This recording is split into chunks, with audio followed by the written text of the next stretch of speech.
ओम नमः शिवाय। आज की शिव पुराण कथाओं में आज की कथा है मां पार्वती द्वारा गणेश जी की उत्पत्ति।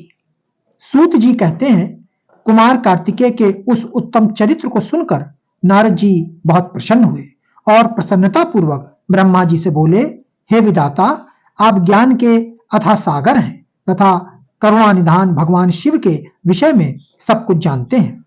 आपने शिवपुत्र स्वामी कार्तिकेय के अमृतमय चरित्र को सुनाकर मुझ पर बड़ी कृपा की।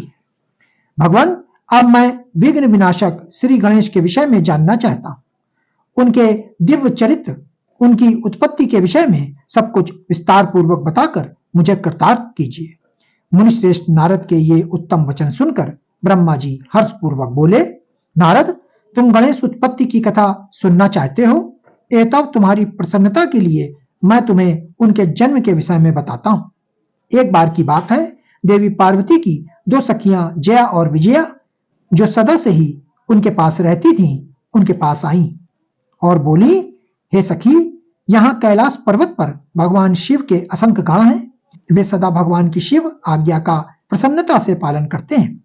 वे सदा भगवान शिव की आज्ञा को ही सर्वोपरि मानते हैं। इसलिए आपको भी अपने लिए किसी एक विशेष ऐसे गण की रचना करनी चाहिए जिसके लिए आपकी ही आज्ञा सर्वोच्च हो और वह किसी अन्य के सामने न झुके। अपनी सखियों की बात यद्यपि पार्वती को एक बार तो अच्छी नहीं लगी, परंतु अगले ही पल वे बोली कि भला मुझ में और मेरे पति में क्या भेद है? हम दोनों एक ही हैं और सभी शिवगण मुझ में और सदा शिव में कोई अंतर नहीं समझते। वे हम दोनों की ही आज्ञाओं का सदा पालन करते हैं। पार्वती जी के यह वचन सुनकर उनकी सखियां आगे कुछ नहीं बोली और वहां से चली गई। एक दिन की बात है, देवी पार्वती अपने कक्ष में स्नान कर रही थी। वे नंदी को द्वारपाल बनाकर द्वार पर बैठाकर चली गई। तभी कक्ष में भगवान शिव का प्रवेश हो गया, क्योंकि नंदी अपने आराध्य शिव को अंदर आने से न रोक पाए। देवी पार्वती को उस समय बड़ी लज्जा महसूस हुई। इस घटना के उपरांत पार्वती को अपनी सखियों द्वारा दिए गए सुझाव का स्मरण हुआ। तब उन्होंने सोचा कि मेरा भी कोई ऐसा सेवक होना चाहिए जो कार्य कुशल हो और मेरी आज्ञा का सदैव पालन करे, अपने कर्तव्यों से कभी भी विचलित न हो। ऐसा विचार करके उन्होंने अपने शरीर के मैल से शुभ लक्षणों से युक्त उत्तम बालक की रचना की। वह बालक शोभा संपन्न, महाबली, पराक्रमी और सुंदर था। पार्वती जी ने उसे सुंदर वस्त्र और आभूषणों से विभूषित करके उसे अनेक आशीर्वाद दिए। पार्वती ने कहा कि तुम मेरे पुत्र हो, तुम्हारा नाम गणेश है। पार्वती जी के ये वचन सुनकर वह तेजस्वी बालक गणेश बोला, हे माता, हे जननी, आज आपने मुझे इस जगत में उत्पन्न किया है। आज से मैं आपका पुत्र हूं। मैं आपको बारंबार नमस्कार करता हूं।